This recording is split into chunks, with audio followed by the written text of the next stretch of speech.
हाम्रो देशको न्यायालय अदालत र कानुनले बचाएर राखेको अपराधीलाई चाहिँ अहिले भगवानले नै उठाएर लगेछन्। काठमाडौँको केएमसी अस्पताल स्थित उपचार गर्दै गरेका अफ्ताब आलमको चाहिँ आज निधन भएको छ। उनको निधनपछि नेपालका मानिसहरू चाहिँ दुखी हुनुको सट्टो उल्टे खुसी भएर चाहिँ रमाइलो गरिरहेका छन्।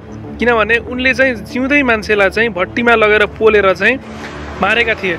चुनाव बिथल्नको लागि भारतबाट मान्छे बोलाएर नेपालमा बम बनाउने र बम विस्फोट गराएर चाहिँ चुनावलाई चाहिँ बिथोल्ने र आफू चाहिँ जित्ने, चुनावको चाहिँ भोटमा धाँधली गर्ने हेतुका साथ उनले गरेको बम विस्फोटनमा चाहिँ परेर नेपालका र केही इन्डियाका मानिसहरूको चाहिँ स्थलगत रूपमा चाहिँ एकदम इन्जरी भएको थियो। तत्कालै तिनलाई चाहिँ उपचार गर्नलाई चाहिँ अस्पताल लयो भने चाहिँ उनले गरेको कालो करतुतहरू चाहिँ बाहिर आउने भएको कारणले गर्दाखेरि चाहिँ उनले च्यापचुप समातेर लगेर इटा भट्टीमा चाहिँ लगेर चाहिँ पोलेका थिए, जिउँदै मारेका थिए।